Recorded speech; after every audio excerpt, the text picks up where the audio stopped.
Hello and welcome to the Gaggle Bubble Challenge, and if necessary, destroy media narratives. I'm George Szamuely. With me today, of course, is co-founder of the Gaggle, Peter Lavelle.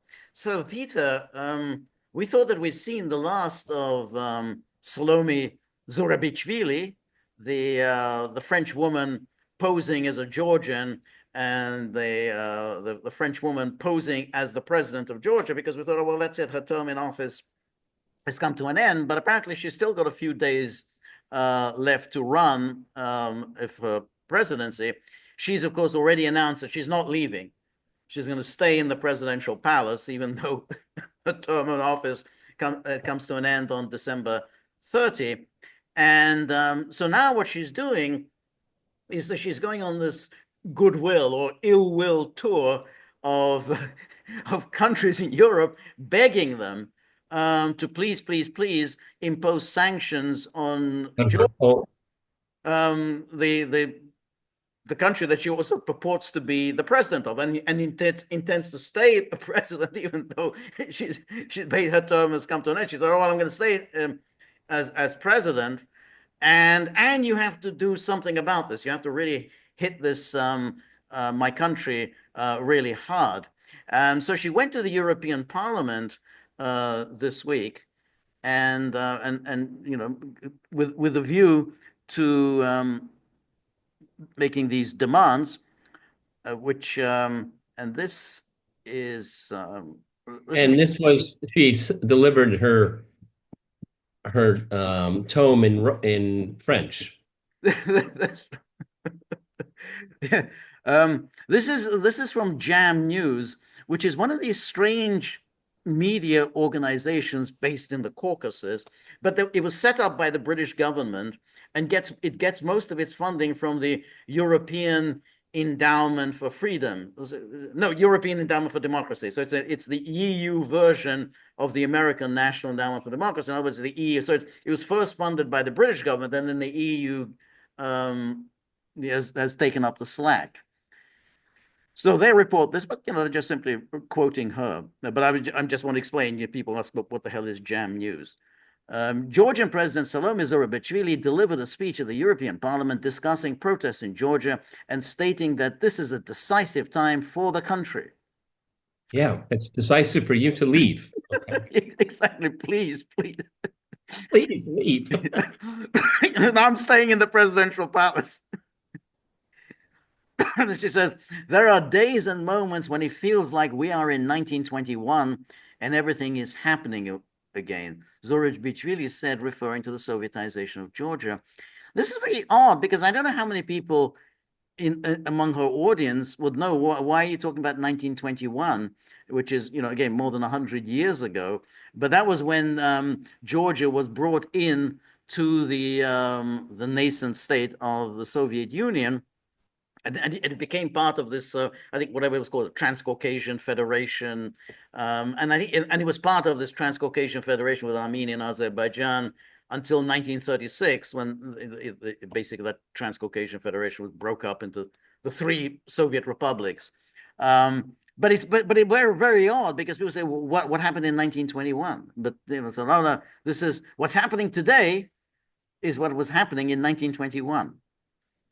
So And there was a French woman holding up in a building claiming to represent yes, it people. represent the people of Georgia who want her Well, gone. I would say to this lady, it's good that you weren't there in 1921 because Joseph Stalin probably wouldn't have had much Yeah. room for you. That's right, Joseph Stalin, because that was it. I mean, some of those key communists at the time were from Georgia. Yep. Yeah, and so yeah, Yep. absolutely. You wouldn't have wanted to be one A of them. French woman. Yeah. Yes, yeah, that's right. And I think the Bolshevik takeover was quite brutal, as it was everywhere else. I mean, I think the Very Bolsheviks were brutal. quite ruthless But when they took you the. have to remember for that generation that would serve during the Second World War, those were medals of honor. Oh Yeah, yeah, he took care of Tbilisi. Oh yeah. He didn't mess around with those Armenians. no, Okay, no, yeah. no. This was something that people Right. were proud of. Oh man, he didn't want to mess with Stalin and when they come to the Georgia. Ooh. No, and in fact, this Lenin, who was already kind of sidelined, the Bolsheviks to kind of put him, put him on the back burner the moment he had this first stroke. But he did hear about news from Georgia, and he was kind of shocked when you heard these stories of the brutality that Stalin and others were applying in Georgia. I think, and that again triggered his last will and testament of saying, "Hey, you've got to remove Stalin from the general secretaryship. I think he's just a little too rude and too Yeah, aggressive." yeah, but events like what happened in 1921, which was quite brutal, George is right, quite bloody.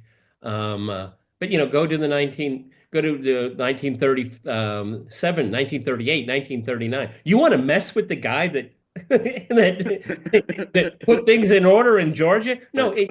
this is something a lot of people don't understand. Why couldn't they just say no? Why didn't? No, these were people larger than life. I mean, they made reality. Yeah. This is something, and plus, no disrespect for Georgians in 1921, but people like Stalin, self-educated in many ways, not a stupid guy. A lot of Not at people, all. Not at all. very bright guy, self-learned, and they looked at their peasant environment and they said, "No, we're bringing the future here." Is there a limit to the cost? Absolutely not. Right. No, Okay. that's exactly It created an entire generation, and then you have we have the Civul War, we have the creation of the Soviet Union. These were iron men. right. No, that's exactly right.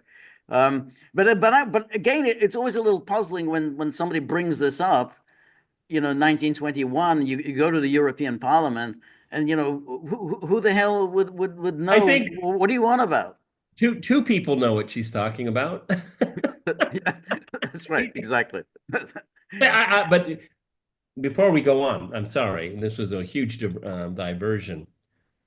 What is she saying about what happened in 1921, which George and I will not dispute? Right. But that's not happening today. Exactly, and that's it. So she's somehow saying again, this is like the Sovietization.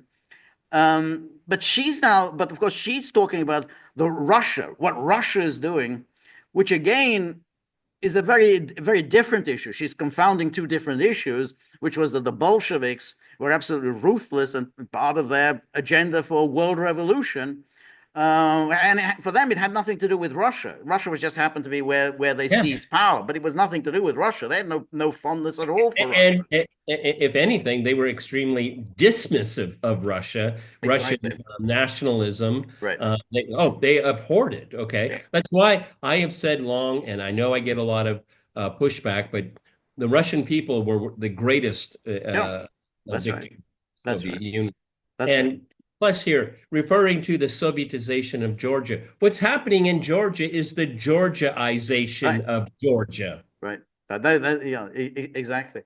Um, but there were a number of prominent Georgians within the USSR because of course you had Stalin himself, and then of course you had Odronikidze, who was also involved in this 1921 takeover, and Beria, Lavrenti Beria, who looked like he was going to be the Stalin's successor. So, um, and then here we have existential questions in Georgia. There have never been protests against social conditions, and there are reasons for that, as the situation in this regard is at best unsatisfactory. However, the only time people take to the streets en masse is when they feel that existential questions are at stake. That doesn't make any sense at all. None at all. No, Never been yeah. protesting against social conditions in Georgia. Lady, you haven't been around very long. Right, exactly. The existential, because she's basically not interested in social conditions. I mean, that's just, to her that's boring. People protesting that they can't afford bread. Um, that is exactly what we're dealing with now. This protest movement is very peaceful. Of course it is. I mean, it's always, all protest movements are entirely peaceful. All these things that you see, like, fires, arson, buildings being attacked, that's just, it's all just figment of your imagination. It is a movement of civil disobedience, and its participants are demanding just two things: give me back my voice because the election was stolen, give me back my European future, which is expressed in the demand for new elections. Now, the thing is, you can't just go around saying, well, the election was stolen, we want new elections. I mean, because everybody who loses an election is always going to say, yeah, this election was stolen, give me new elections. I mean, you have to actually present some evidence that this election was stolen. I mean, and she has signally not done that. She's just been making all these speeches, as of course, she knows her audience, or the EU and all the EU states have been saying, and the Americans, but none of them has come up with any evidence that this election was stolen. Well, and give me back my European future. Well, she has a European present, but Yes, the electorate rejected her that's right. vision for That's the right. country. She should just go back to France. Yeah, why exactly? Why? Yeah, I'm sure she's got a very nice apartment in Paris, and These are why? not these are not existential questions. Okay. Um, and then she says we are waiting for action from Brussels and Washington. The people of Georgia are waiting for measures from Brussels and Washington. Measures? Oh, what are these measures? And I hope we won't have to wait for the crisis to deepen before Europe starts to act. So again, you want Europe and America to do something to your country, starts to act. I mean, presumably she's talking about sanctions, but maybe she talks about more. I mean, she sounds so unhinged that I'm not sure she will settle for sanctions. Um, and how should Europe act? First and foremost, by declaring its political support. We need constant political attention at the highest level because, above all, the people of Georgia must know that they are not alone and that you support us. Oh Notice yeah, again, yeah, it's just amazing, George. The people that voted in Georgia for the Georgian Dream, they're saying, please, please stop supporting us. Please leave that's right. us alone. That's right. We your support is destroying the country. That's right. Stop helping. That's right. That's right. And what's interesting when she talks about the Georgian people, well, who are these Georgian people? I mean, you claim to be speaking on behalf of some people who have already made their voice known in the election. I mean, it's like, well, I'm speaking on behalf of the Georgian people. So you lose an election, and yet you proclaim yourself to be, the spokesman for the people. I mean, that really brings back, the arrogant claims of communists, or communists who would always be losing elections, but would always be speaking on behalf of the people, that they are the true representatives of the people. After Russia has been defeated everywhere, should it win in Georgia? Georgia has been, and I'm certain will remain the main stronghold of the West and Europe in a region that Russia is trying to occupy. It's not trying to occupy it. Exactly. Should Russia win in Georgia after its defeat in Syria? Should Russia win in Georgia after its failure to establish dominance in Ukraine? After Russia lost in Moldova, should it win in Georgia? And after Russia lost in Romania and hopefully will lose again, should it win in Georgia? So she lists all these places, all these stolen elections. And say, yeah, oh, you cancel the election. That's a brave thing to do. You cancel the election altogether. I said, well, they lost because we Yeah, but canceled the election.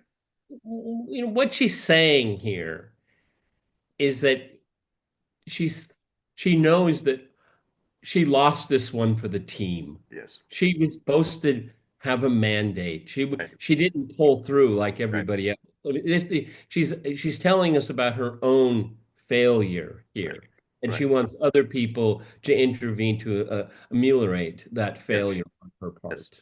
Yes. No, I think that's right. I mean, she was parachuted in to keep Georgia on board, keep it on side, and she has failed.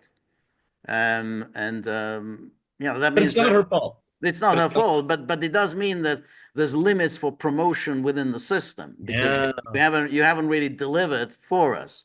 yeah. So that That means took you're not it going to took get a like big job in NATO, for instance. or that nice cushy job in Corsica. Exactly. Off list. These questions are for you because what Russia is trying to do to us now is a less costly version of intervention using its allies within the country, our own democratic tools, elections, and imposing its rule.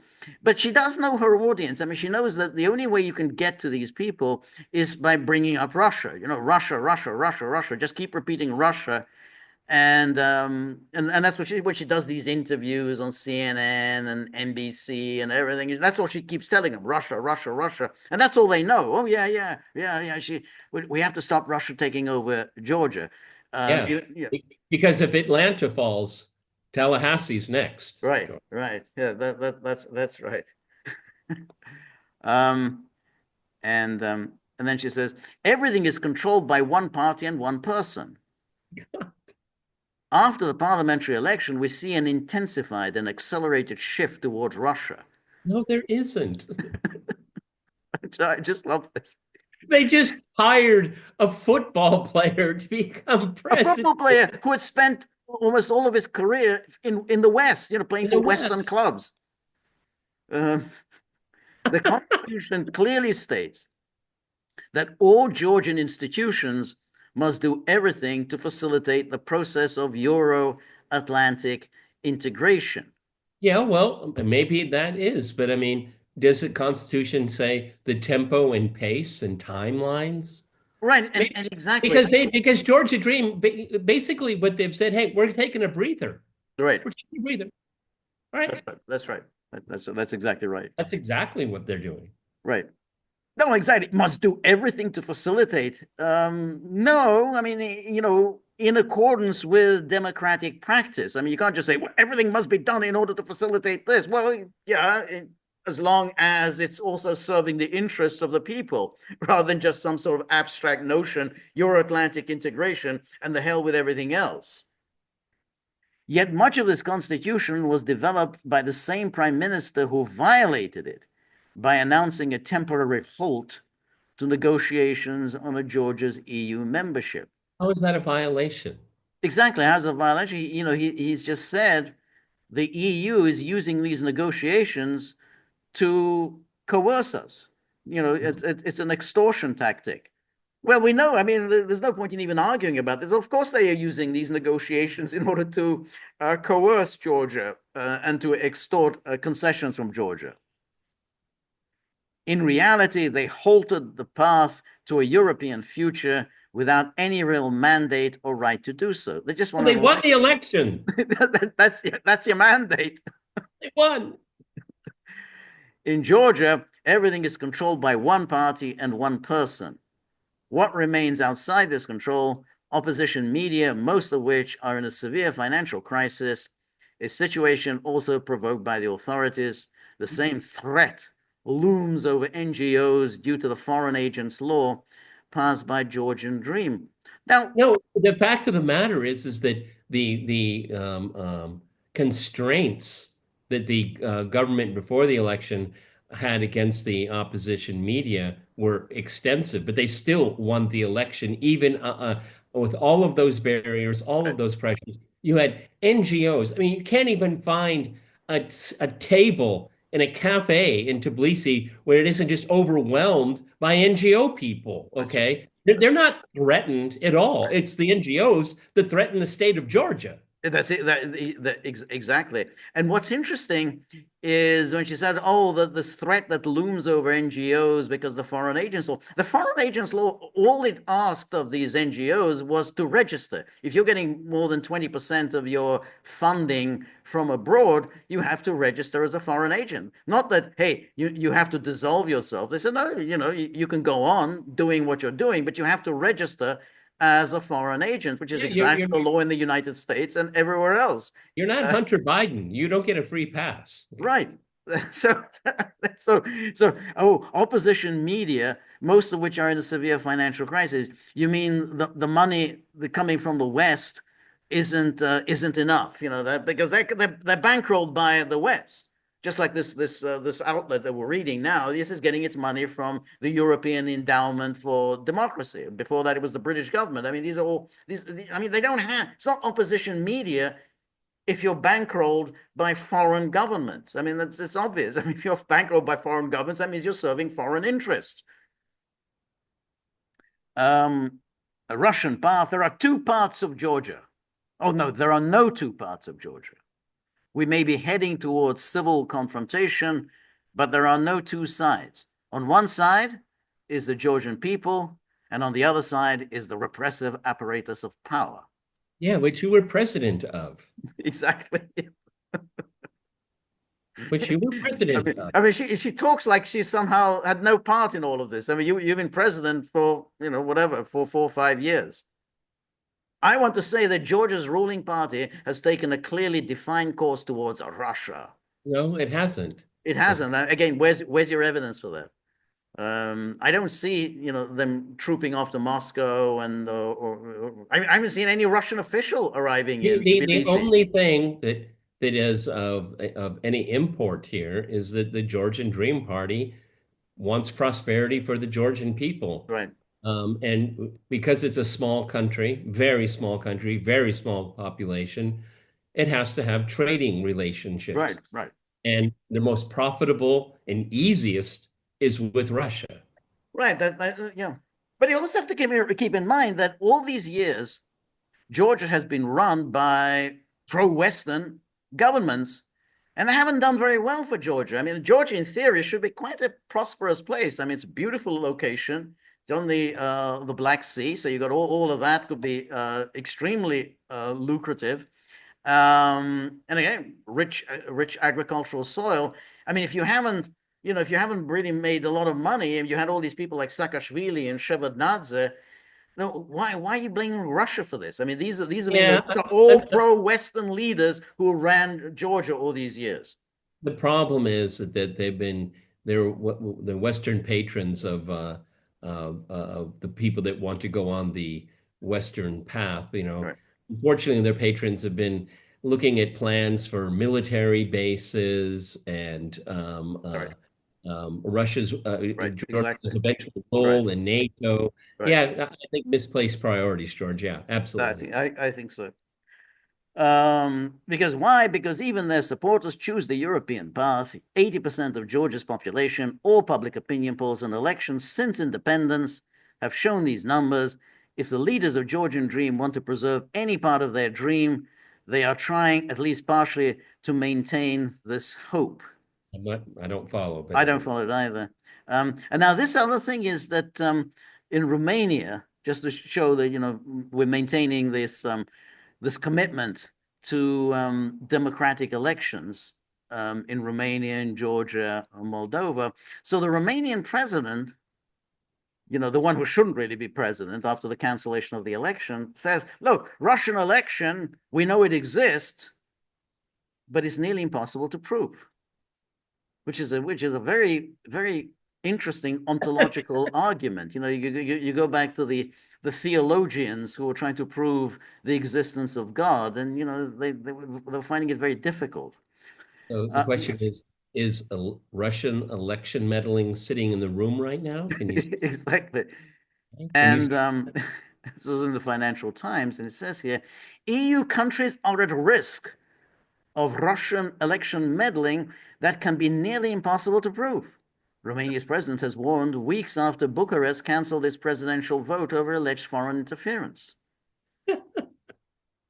And so again, it's like Zourabichvili, who also declared it was all Russia stole this election, but I don't have any evidence, and I don't need to present any evidence.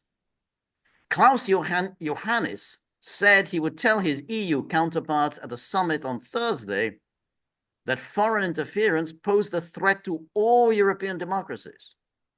Germany is holding a snap general election in February, so get that Yeah. in, so that You think it's a possibility, George, that they're putting something that's called Russian meddling in the water? What do you bet? That's right. The interesting It's in thing about all water coolers. That's Okay. right. That's right. But what's interesting about this whole the theory of the Russian election meddling is, well, not only that it's difficult to come up with any evidence, but let's say the granddaddy of them all was the Trump election. Well, how come Trump, has come back and won again? I mean, if it was the Russians who somehow secured his illegitimate election in 2016, well, how come he's remained the dominant political figure and won comfortably this time around as well? I mean, if it's all to do with the Russians. Same with Britain and Brexit. Again, that was the theory. The Brexit, that was Russia as well. I, It's like I, every election since then, every poll since then has shown that Britain is very happy with Brexit, with the decision it made with Brexit. I've always held it against the Kremlin for allowing Barack Obama president twice. I've always held that against them. Okay. You're absolutely right. That was a bum move when that happened. Um, and Kalin Georgescu, an ultra nationalist who admires Russian President Vladimir Putin and is hostile towards the EU and NATO, topped the first round of the presidential vote on November the 24th after benefiting from what Romanian authorities said was an illegal social media campaign orchestrated by All right, all Moscow. right. Okay. So this is the Financial Times, correct? So they want us to believe, without presenting any evidence, he's an ultra nationalist who admires Russian President Vladimir Putin and is hostile towards the EU and NATO. Can we see his own words to back that up? Right, See, right. we're just at face value, you're supposed to believe the Financial Times. That's right, Okay, exactly. this all may be true, but can you give us evidence of that? They never present Right. evidence. No, there's never that's the point. There's never because ultimately they he has expressed considerable skepticism about the war in Ukraine. That's his great sin, that he thinks this is a really bad idea for Europe to be involved in this war in Ukraine. Then they put the rest of it. Oh, he admires Russian President Vladimir Putin. All this complete nonsense. And again, this person, Georgescu, he has been around in Romanian politics for many, many years. I mean, the media presented it as, oh, he just came out of nowhere. No, he didn't come out of nowhere. He's been in politics many years. He was in the United Nations. He worked for the United Nations. He's a university professor. But they wanted to present. So the Western readers don't know this. I say, oh, it doesn't sound good. Well, He just came out of nowhere. Obviously, the Russians propelled him. and George and I talked about this in another podcast. On the campaign trail, he wore traditional Romanian garb. That's right. A lot of people And kind rode a of horse. Yeah, yeah. and was on a horse. Well, it seems kind of Romanian to me. Oh, Yeah. maybe they were voting for Romania and not for Brussels because I already know what Brussels is all about. That's Okay, right. That's right. their, That that their that people go there and they come back magically transformed. That's Okay. right. That's right. But that's of course is what's really interesting because both in Romania and in Georgia, and then of course we had the stolen election in Moldova. You have candidates. They're not pro-Russian. They are like Georgia first, Romania first, Moldova first. That's their view. That simply does. We don't want to pursue policies that aren't in our own national interest. We don't want to follow a NATO agenda or an EU agenda. They want to say, oh, that's pro-Russian, much as they did that with Trump when Trump, ran America first. Oh, obviously, the Russians have got to him. They're the ones who driving his agenda. And then it says he explained that Russia's involvement was very hard to prove. So we're talking about the Romanian president because they hide perfectly in cyberspace using servers in many different locations around the world. Don't imagine that these attacks are signed from the East with love. I think that's it. Well, if you can't prove it, then that's it. I mean, you can just simply cancel elections. Just simply, well, we need to cancel these elections because Russia is going to interfere. How do you know? Well, I just know.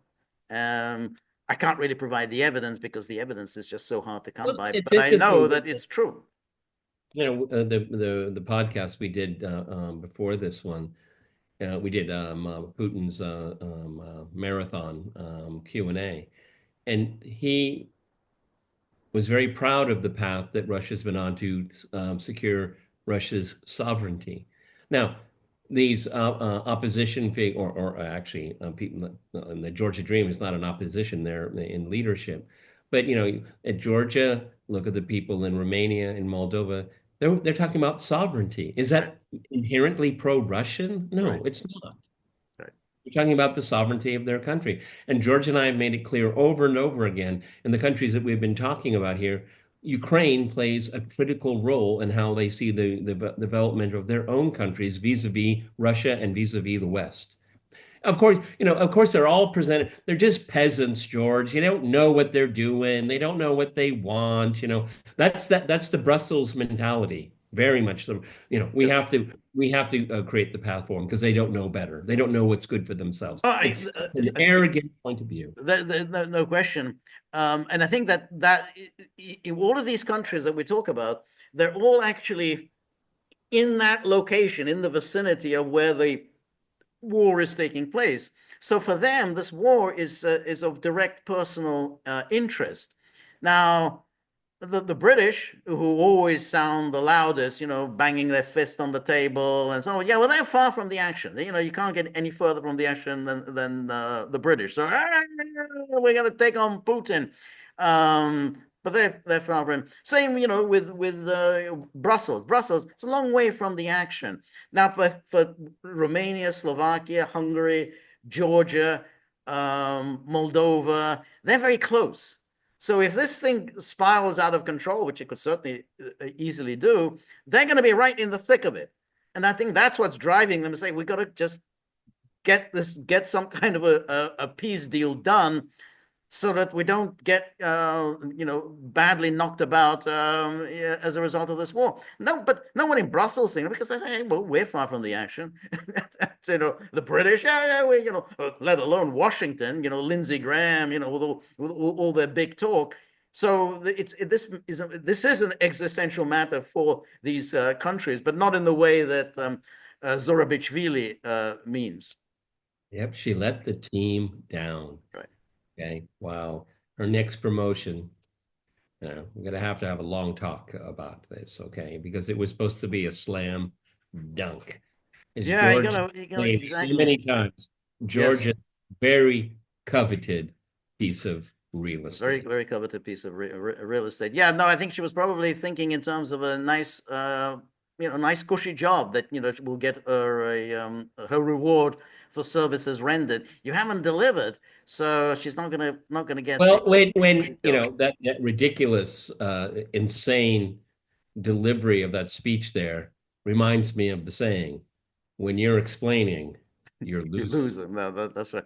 And that's just the European Parliament because she's gone around to other countries. She's been to France. She's been to Italy. So she's good. It's as I said, it's not And who's it's paying the, for it? the ill will tour that she's undertaking. Are the Georgian authorities paying for that? No, I bet Brussels is. I bet. I bet. I bet. I really do. Okay. Yes. It's an unsung, um, um, glorious story that's unfolding in before our eyes because so many other things are happening. But God bless the Georgian people. They said, yeah, what sovereignty, Georgia first. Yeah, we like these ideas. Right. Okay. And we remember 2008, the Americans, go ahead, go ahead. Were Right. they there to help us? No. Did we That's right. lose territory? Disputed territory at that? Right. Yes. Yeah. Yeah, No, maybe there's a little bit of maturity going on here. You're that's selling right. us a bill of goods that you'll never honor. Yeah. No, that's right. But it's also interesting this phenomenon of the foreign leader who goes to other countries and begs them The trash. to punish his or her own country. I mean, that is something quite extraordinary. Oh yeah, please impose sanctions against the people that I purport to represent, because sanctions, that is Georgians are going to suffer as a result of sanctions. Yeah. Please punish these people, and I am the president. I represent. I speak for the people of Georgia. So please punish the people that I purport to speak for. So that's quite, and we've seen this before. We saw that the woman in Belarus Tikhanovskaya, who did exactly the same. You go do this routine, you're making all these, go to travel, you go to Washington, to Syrians Brussels. have done it. The Venezuelans have done Right. it. Okay. Yeah, yeah, yeah. And in the case of Georgia, okay, if we compare it to Zelensky, okay, there are provisions for martial law, okay, but there is no provision to prevent a parliamentary election. In the case of Georgia, Parliament Parliament didn't say we're going to have an interim president Right, or we're going to extend this term. right, Completely beyond the law. right, She's just saying that it's her opinion, it's her right. demand. That's It's right. not in it's not set in any kind of legal format whatsoever. All the more so as they have a new president already. So, what do you think that they're basically just going to cut off the heating and the electricity Oh to yeah, oh if they yeah. The cut that? caterers are going to stop. I mean, yeah. Actually, George, will they let her back into the country? That's an interesting one. Well, I mean, they'll FedEx or stuff. Okay, Yeah, send it to, you know. I'm serious. I mean, if they want to, look, when you don't let a cancer into the body politic. I mean, and look, you can have complete sympathy with her. You can agree with her all you want. That's fine. I'm laissez-faire about that. But there is no legal framework for her to continue as the president of right, Georgia. right, The legitimate authorities have already moved on. It's a ceremonial post for the right, most part, okay? They gave it to a football player. I'm sure the average Joe Georgian just loves the idea that they have a world-class footballer as their president. Maybe they'll get FIFA next year or whenever yes, it is, yes, yes, okay? yeah, yeah, That's Never underestimate something like that. The yeah, basic tastes of people. This woman was a complete snob. right, Okay, and it's very difficult to determine how well she could speak Georgian, if at all. right, exactly, exactly. I mean, the whole thing was just it was such a fraud. I mean, she was hired first as the French ambassador to Georgia, and then they said, "Hey, well, why don't we just simply switch her position as the representative of France to be the head of state of Georgia?" And of course, the idea is ridiculous. I mean, either either you're a representative of France or you're a representative of Georgia. I mean, you can't just sort of switch around. So they said, well, yeah, there's a bit of a problem. She's not a citizen of Georgia. Okay, well, let's rush this through. We'll make her a citizen of Georgia, even though she wasn't born in Georgia. And so the whole thing was from the start a fraud. This president, the footballer, he is far more Georgian than she ever was. Yeah, yeah. But see, this is all part, I think George and I will talk about it a little bit on Sunday, but I call this regime change menu Right, because you have, no two countries are exactly the same, but they go through these ridiculous machinations. Okay, or I'll just get her a citizenship. She wasn't born there. It doesn't matter. She didn't speak the language. It doesn't matter. Okay. I mean, talk about, banana republics. And I think there's I can't say I'm an expert on Georgia. I've been there a number of times, love the place. But they don't seem like just ordinary rubes, okay? right, They're not, okay?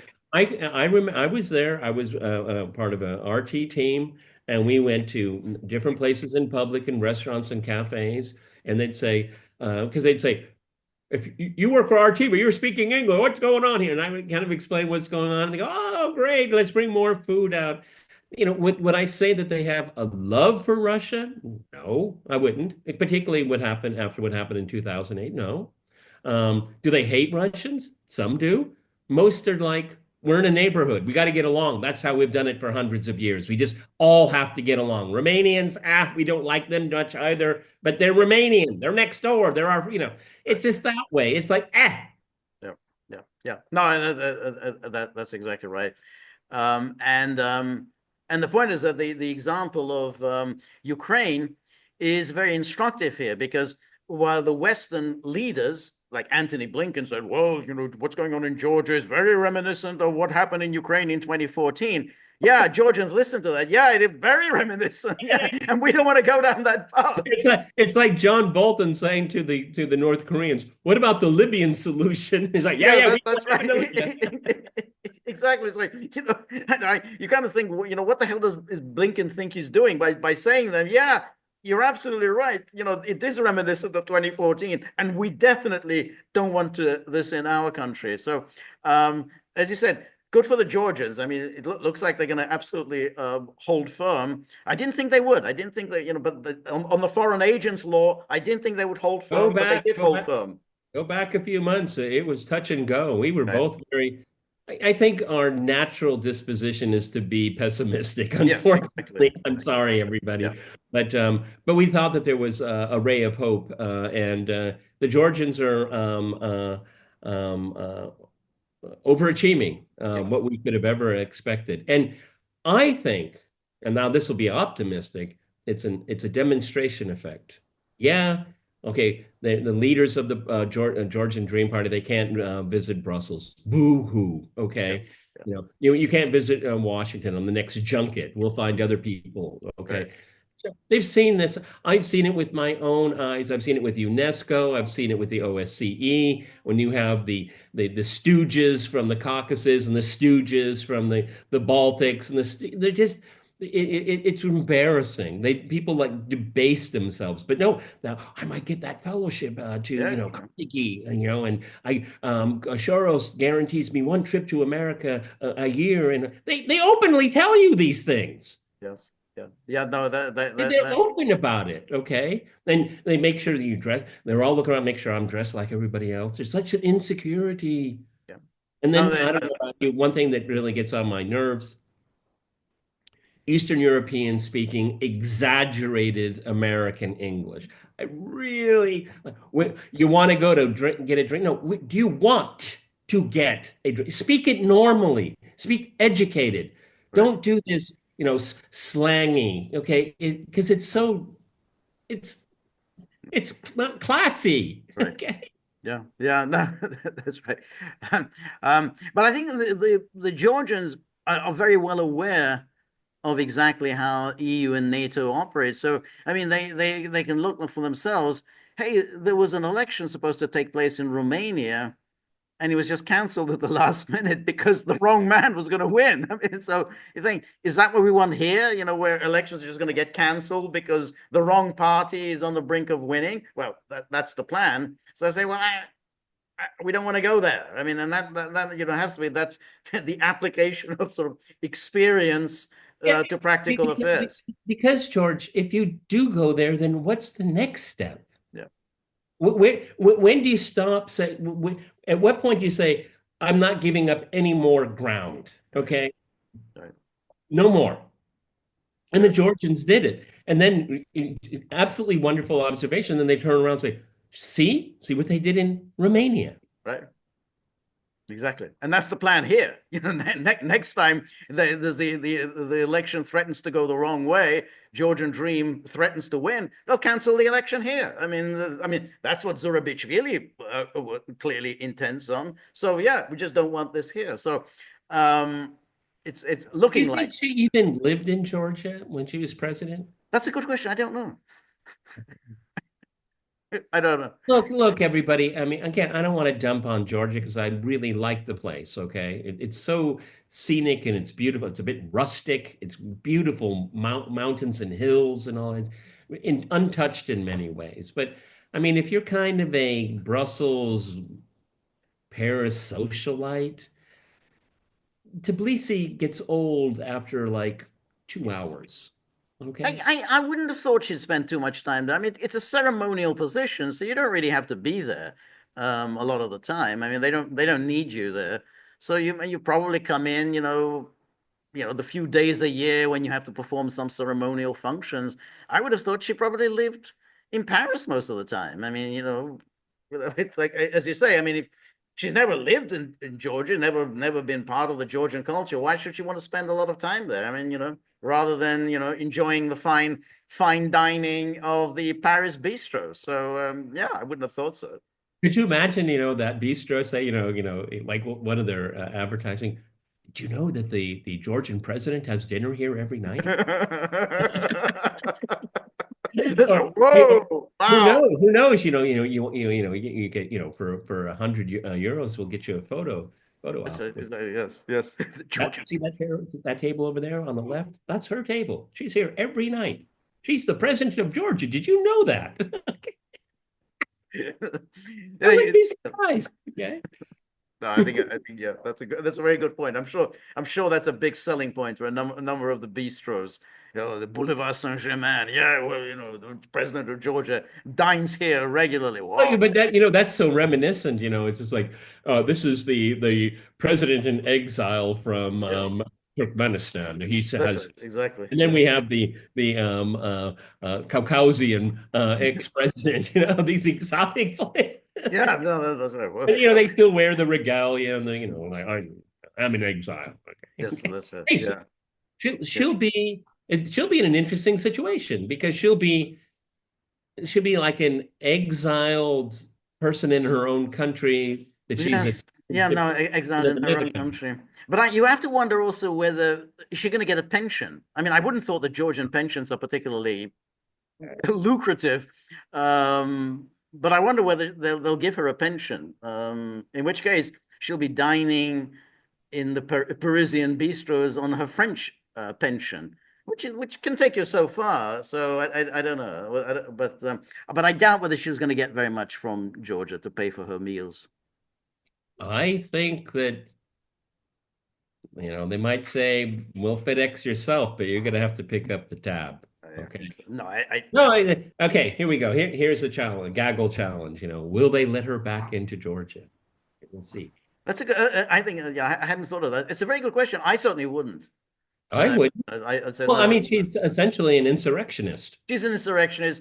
I mean, what she's doing now is He's asking for foreign, outside, exactly, malevolent behavior towards the Georgian people. That exactly. that's It's treasonous. I mean, it's treasonous. I mean, you're working against the interest of your own people. Absolutely. You have no business coming in here because we can't trust you not to be treasonous when you're on Georgian soil. So absolutely, just don't let her back in.